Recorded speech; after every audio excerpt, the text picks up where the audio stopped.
Pushkin. What did it mean to go out on a Saturday or Friday night in 1993 in New York? It was kind of like a given, you know? Yeah. You wear a fanny pack, and once you're out on the streets, you turn it around so it's in front of you so you can see it. Did you really do that? Absolutely. Well, So I'm going to dark. interrupt. I remember I just had a flash of, remember keys? We all had keys. And I used to walk around with keys so that each one, what would I have actually done if someone had attacked me? I would put my keys between my fingers. Yeah. So that if someone attacked me, I was ready.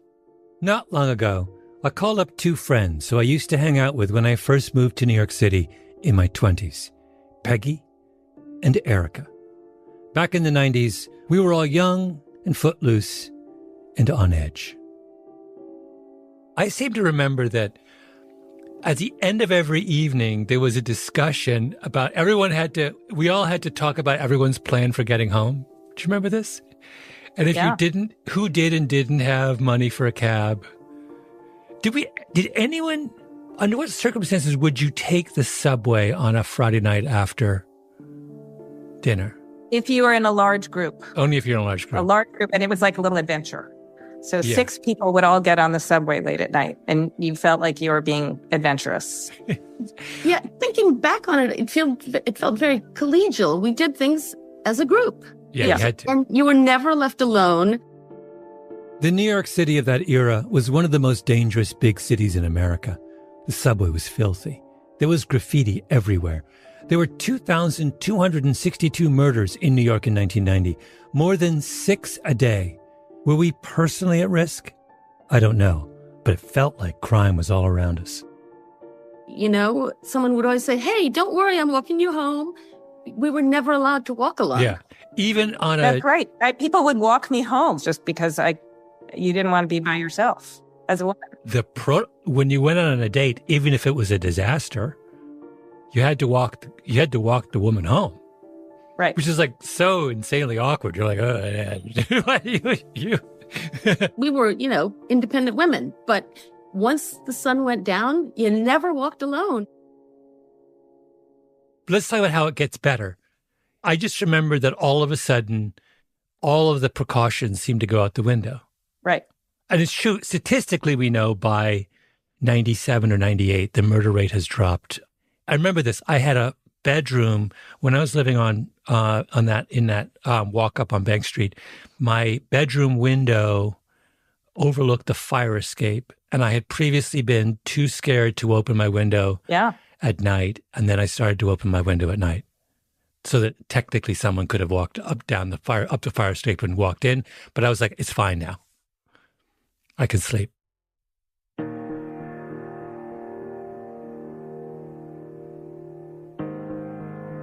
My name is Malcolm Gladwell. You're listening to Revisionist History, my podcast about things overlooked and misunderstood. This is part of a series introducing my new book, Revenge of the Tipping Point, now available everywhere. And in this episode, I'm looking back at the question that got me started on tipping points 25 years ago. How in the 90s did New York become one of the safest cities in America? In 1996, I wrote an article for the New Yorker magazine trying to explain this puzzle. It was called The Tipping Point. That article led to my first book called The Tipping Point, where I offered a more complete explanation. The success of The Tipping Point led to another book and another and another. I wouldn't be here today talking to you were it not for my obsession, way back when, about what happened to crime in New York in the 1990s. And now I've written a sequel to that first book. Did I mention that it's out in bookstores everywhere? It's called Revenge of the Tipping Point. And in that spirit, I've decided to go back and conduct an audit of my conclusions from 25 years ago. To look at my 30-something self in the eye and ask, was I right?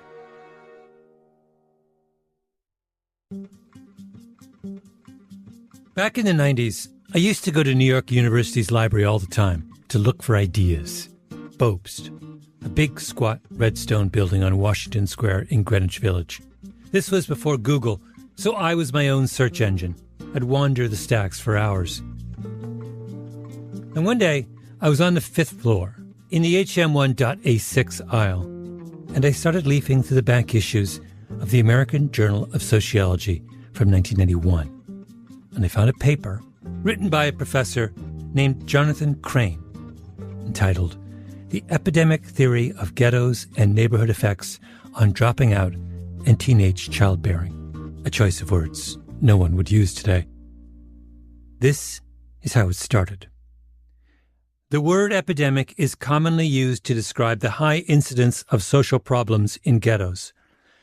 The news is filled with feature stories on crack epidemics, epidemics of gang violence, and epidemics of teenaged childbearing. The term is used loosely in popular parlance, but turns out to be remarkably apt. The word epidemic to Crane wasn't a metaphor. It was a literal description. His point was that if you look closely at how those problems spread, how and why they go up and down, it looks exactly like the way viruses spread. Same rules, same patterns. And when I read that first paragraph, I thought, oh my God, this is exactly what happened in New York City. We had a real live epidemic of crime. And what is the hallmark of an epidemic? A tipping point. The moment when everything changes all at once. That moment when I left my window open because I suddenly felt safe was our tipping point. And so, front and center in my first book was a description of what I saw as the reason why New York's epidemic suddenly tipped. The police department's commitment to broken windows policing. Broken windows was the theory that small crimes were invitations for large crimes, that if you let people get away with little things, then you were signaling that it was okay to cross the line into bigger things, like serious acts of violence. And so what do? You don't let people get away with the little things. It was taking the concept of an epidemic and applying it to crime. Lawlessness wasn't random. It was something you could catch from those around you, the same way you can catch a cold from a warm, stuffy room full of 4-year-olds.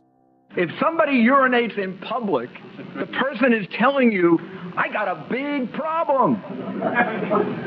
This is what broken windows theory is all about. The biggest champion of this idea was Rudy Giuliani, the mayor of New York City at the time. Here he is at a press conference in the mid-90s, a few years into the broken windows experiment, where, in a span of just a minute and a half, he references public urination 8 times. I mean, if some guy is urinating in public, we got a problem. Now, you can do one of two things. You can ignore the problem and say, gee, I'm such a big, fuzzy-headed liberal that I'm going to walk away from it, and we're going to make believe there's no problem. That's New York City in the 1980s. That's New York City with 2,000 murders. That's New York City with 500,000 crimes. You have to pay attention to people urinating on the streets, and you have to get people to stop urinating on the streets. That's moving toward civilization. That's moving toward decency. That's what I mean by a decent society that people want to invest in, people want their children to live in. You've got to pay attention to somebody urinating on the street. It may be a minor thing, it may be a serious thing, but you cannot ignore it. You have to deal with it. It is against the law to urinate in public. Giuliani was elected in 1993 and re-elected in 97 by a huge margin. Under his watch, the city was revitalized. People who had fled for the suburbs came back. Huge parts of Brooklyn were gentrified. Central Park was cleaned up. I cannot tell you how gratifying it was to be a New Yorker in those years and finally get a mayor who said, enough. You can't jump subway turnstiles and smoke dope on the corner and harass pedestrians. But Giuliani wasn't just making an argument for civility, that it was more pleasant to live in a city where the streets were clean and the police were alert to every sign of disorder. He was making a more extravagant claim, that arresting the guy urinating on the street was the reason why the murder rate dropped. And I believed him. Malcolm Gladwell is about to publish a book. Whenever it happens, huge things occur. About 10 years ago, the journalist John Ronson did a retrospective on the tipping point for a British program called The Culture Show, and he talked to a public defender in the Bronx named Kate Rubin. I would go around and I would talk to people in New York City, and liberal people, progressive people would say, oh, well, you know, we've had this miracle in New York. And some people would say, oh, yeah, Malcolm Gladwell's idea, broken windows. I didn't watch any of this at the time, even though Ronson interviewed me for the segment too, but I found it while working on this episode, and it made me realize that claims I made in The Tipping Point had far more reach than I ever imagined. Some people, knew that it wasn't his idea, but that he had popularized it. They'd read about it in the New Yorker and his book, The Tipping Point. I would never try to speak to what his intent was, but I think the impact that he had was to serve as basically a marketing force for this idea. He truly popularized it. So, once again, was I right?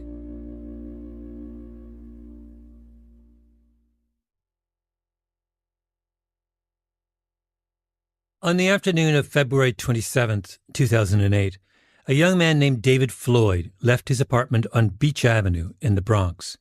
As he walked down the pathway next to his building, he ran into the tenant who lived downstairs, who said he'd locked himself out of his apartment.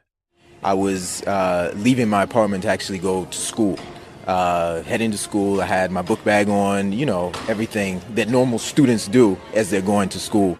This is Floyd speaking in an interview with the civil rights group Race Forward. The landlord was Floyd's godmother, so Floyd went back inside to her apartment to get a ring of keys. And as he and the tenant tried to figure out which key worked in the door, 3 plainclothes police officers suddenly emerged.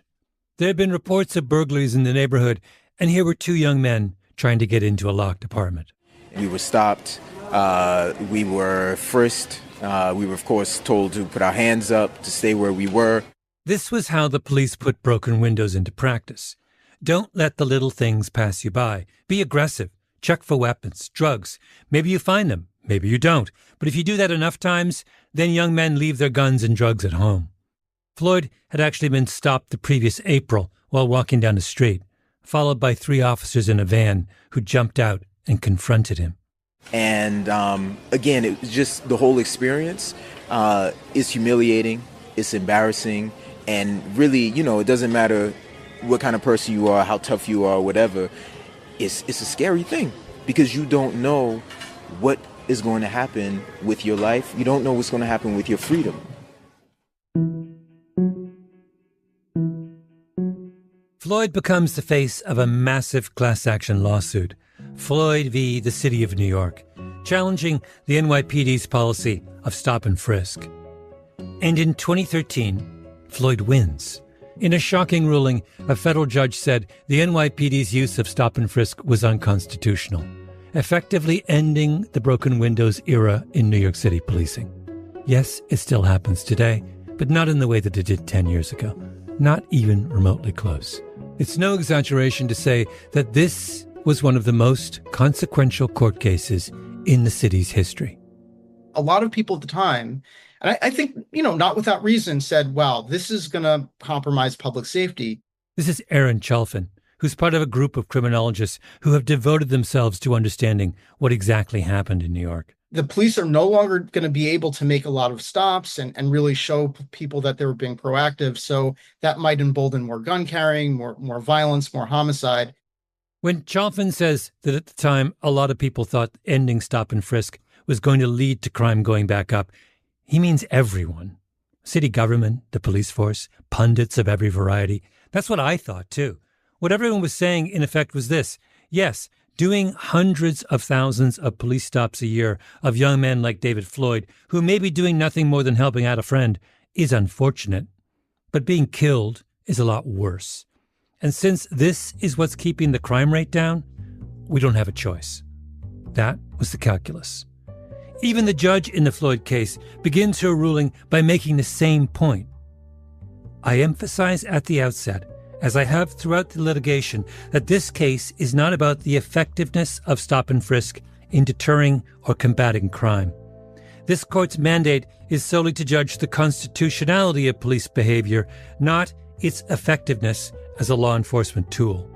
She goes on, many police practices may be useful for fighting crime, preventive detention, or coerced confessions, for example, but because they are unconstitutional, they cannot be used, no matter how effective. She's basically saying, there's a good chance that crime is going to go back up because of my ruling, but the Constitution is the Constitution. Even the people who hated broken windows thought that it worked. But then, the very thing that absolutely no one expected to happen happens. Crime falls. We ended stop, question, and frisk in New York. That went down by 90 or 95%, depending on which numbers you look at. And yet we had this incredible 50% decline in homicide. In social science, a natural experiment is when the real world provides you with a clean way of measuring the truth or falsity of a given proposition. The Floyd decision was the perfect natural experiment for broken windows. All you have to do is compare before with after. The amazing thing about New York is that if you look at 2010, New York City had a banner year in terms of homicide. It was one of the lowest homicide rates in 40 years in the city's history in 2010. And you would have said, wow, like great progress. Let's just keep it up. Let's keep up the good work. Incredibly, by 2019, the year before the pandemic, right, homicides went down by 50% in New York compared to 2010. Between 2010 and 2019, New York is unique in that it had another great homicide decline at a time when homicides were really flat nationally. This is, hands down, one of the strangest and craziest urban transformations ever. Just to give you a sense, if New York City's crime rate in 1990 had just stayed the same, didn't change for the next 35 years, the city would have had an additional 62,000 homicides, most of them, in all likelihood, young men of color. 62,000 young men currently walking around New York would be dead. And by 2019, New York is almost as safe as Paris with respect to homicide rate. New York is closer to Paris than it is to other U.S. cities, even like Boston, which is another safe city, right? It's incredible. You know how those billionaires left New York City for Miami during the pandemic, saying they couldn't deal with the taxes and the crime? Well, the violent crime rate in New York City after that second wave is half that of Miami. If you're really worried about crime, you should be selling your waterfront home in Coral Gables before someone murders you and move somewhere much safer, like the Bronx. Or, here's another. J.D. Vance, the junior senator from Ohio, tweets this in 2021. Serious question. I have to go to New York soon, and I'm trying to figure out where to stay. I've heard it's disgusting and violent there, but is it like Walking Dead Season 1 or Season 4? I know. There's a whole cottage industry of unearthing crazy things, J.D. Vance once said. But Vance is from just outside Cincinnati. The violent crime rate in Cincinnati at the exact moment he wrote that tweet was twice the violent crime rate in New York City. Serious question, Senator. I have to go to your hometown soon, and I'm trying to figure out where to stay, because compared to where I come from, it's disgusting and violent there. But I digress. Back to Chalfin and the question at hand. And so, it does give you the sense that making lots and lots of these stops was not the key ingredient. It does, doesn't it? We conducted a natural experiment, and the results are in. It wasn't broken windows. It wasn't stop and frisk. My administration will issue hundreds of millions of dollars in federal grants to reward cities and towns and return to proven crime-fighting methods, including stop and frisk and broken windows policing. We did that with Rudy Giuliani. It was so successful. At 3 o'clock in the morning sometimes, I lie awake and I think, oh God, did he read The Tipping Point too?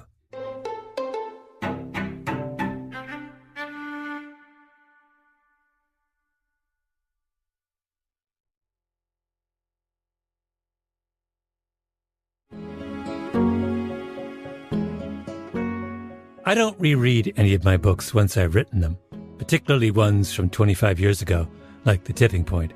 I mean, why would I? Do I want to wear the clothes I wore in the year 2000? No, I don't. Do I even want to see pictures of myself from 2000? not particularly. So I didn't reread The Tipping Point until I made the decision last year to revisit my first book on its silver anniversary. There were parts that I love. It felt like rediscovering some lost friend. Hush Puppies, 6 Degrees of Lois Weisberg, Paul Revere's Ride. There are also parts that mystified me. Did I really write an entire chapter on the children's TV show Blue's Clues? But the crime chapter was the only place where I said I would write that so differently today. Today, if I were rewriting, I'd begin with the work of a sociologist in Chicago named Andrew Papachristos. People talk about gun violence as an epidemic or disease, and it is in many fronts, but really I wanted to take it seriously. It was like, okay, if it's an epidemic, is it a bloodborne pathogen or is it an airborne pathogen? And actually, thank God, it's not an airborne pathogen, right? You don't catch a bullet like you catch a cold. It's actually transmitted through behaviors. And I just tried to figure out ways that science might kind of boost or amplify those insights. Papachristos took every single arrest over more than 6 years in Chicago. So hundreds of thousands of arrests. And he made something called a network map. All right, first you see it happens in groups. And then like, okay, what about individuals? All right, well, does it concentrate? What about exposure? What about time? So if Andy and Malcolm are arrested together for shooting someone, then Andy and Malcolm are 2 dots on the map, connected by a line. And if Malcolm then is arrested with Joe, there's a line connecting Malcolm to Joe. Malcolm and Joe are 1 degree, or, to use Papachristos' favorite term, 1 handshake apart.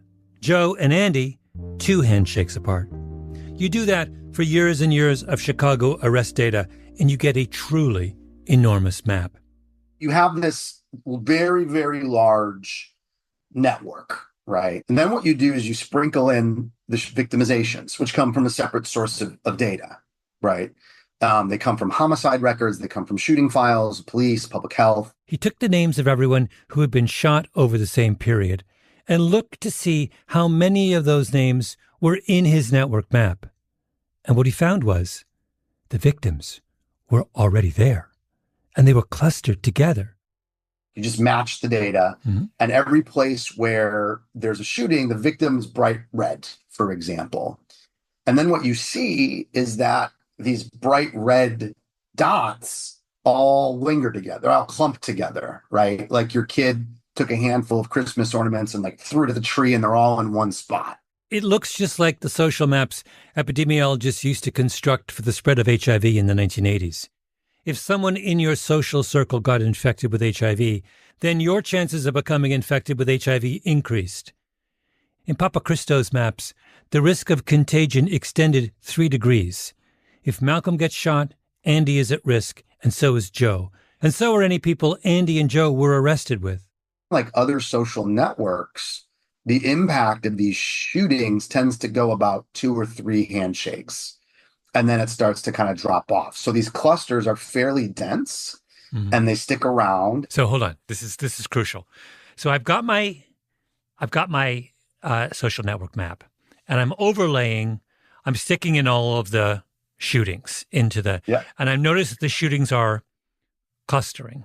So we have this triangle of Joe, Andy, Malcolm, and Malcolm gets shot. And so once we observe that Malcolm gets shot, what you're saying is that the likelihood of someone connected to me also getting shot increases. Skyrockets. Absolutely. And you're saying that the connection, the risk is skyrocketing between 1 and 3 degrees? That's the where risk is the highest. Yeah. Once you get past kind of 3 degrees, it goes down and levels off. When you observed this, did this surprise you? How concentrated it was surprised me. You know, when you look at these numbers, even when you look at the larger co-offending network, you're talking about 5 to 6% of a neighborhood's population. But when you start looking at where the violence concentrates, it's less than 1%. You're talking about, on the west side of Chicago, one of the neighborhoods we were working, there's about 50,000 people. You're talking about 400 individuals. 400 individuals on the entire west side of Chicago. The crime problem on the west side of Chicago isn't being driven by everyone. It's being driven by a tiny subset of people within a dense social network where someone close to them has already been a victim of gun violence. The west side of Chicago is not a dangerous place. Highly specific networks of people within the west side of Chicago are dangerous places.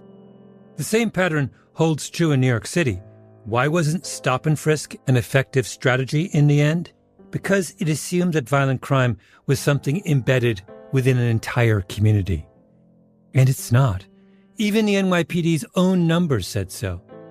In one 8-year span, New York City police officers frisked 2.3 million people and found weapons in 1.5% of those stops. They were looking for needles in haystacks. Why would that be an effective crime-fighting strategy? Aaron Chalfin, the criminologist, says that one of the main reasons crime fell so dramatically in New York after stop and frisk ended was that the NYPD took those lessons to heart. They switched from the kind of indiscriminate policing found in stop and frisk to precision policing. They started focusing on hotspots, deploying police to the specific places where crime was the worst. More targeted investigations, more thinking about who are the shooters, who are the major players in neighborhoods that are driving the shootings, what can we do to identify those people, incapacitate those people. So when we think about good policing, and we think in particular about homicide, it's a very small number of people who drive the problem. It's a couple thousand people in a city of 8.5 million. And, making lots of low-level arrests, maybe you'll find some more guns and things like that, but it's probably a much better use of resources to focus on the drivers of violence. And when you do that, in my paper, we find that when there's a major gang takedown around a public housing development, in the next 18 months, homicides are down by about 30%. 30%. Fighting an epidemic means focusing on the few, not the many. And by the way, who made this argument as loudly as anyone? I did. In The Tipping Point. I called it the law of the few, and it took up a third of the book. When it comes to epidemics, I wrote, a tiny percentage of people do the majority of the work. I talked about how this principle plays out in outbreaks of infectious disease, in the spread of fashion trends, in word of mouth. I described in great detail the kinds of people who make those special few, on and on. But then, when it came to crime, I suddenly forgot all about the law of the few and endorsed an idea that said a really good way to control an epidemic was to stop and frisk 100 young men in the hopes of finding a gun on one of them. I was wrong. I'm sorry.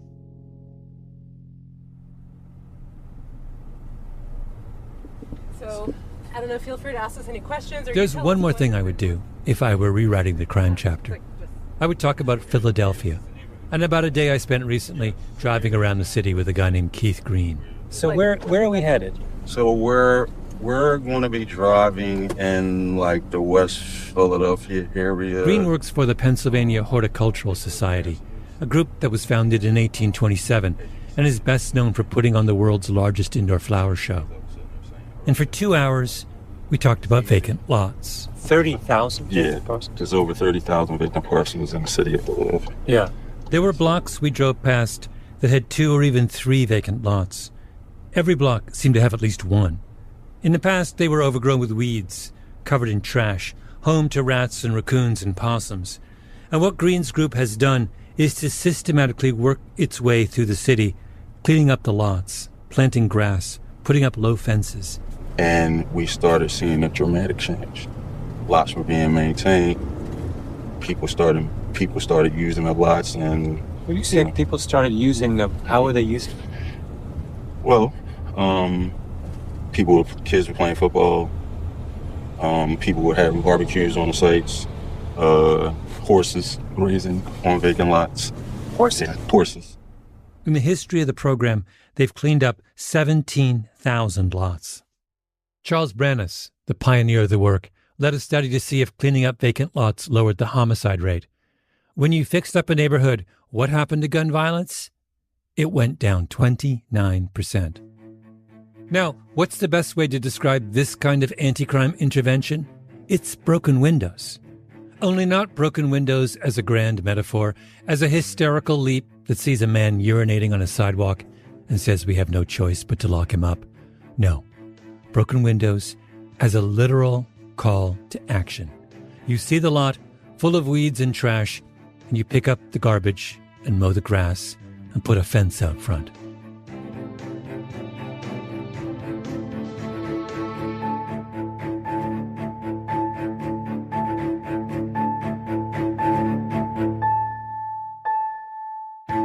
Revisionist History is produced by Nina Bird Lawrence with Ben Dadaf Haffrey and Lucy Sullivan. Our editor is Karen Shakurji, fact-checking by Sam Russick. Original scoring by Luis Guerra, mastering by Echo Mountain, engineering by Sarah Bruguera and Nina Bird Lawrence. Production support from Luke Lamond. Our executive producer is Jacob Smith. Special thanks to Sarah Nix, and as always, El Jefe, Greta Cohn. I'm Malcolm Gladwell.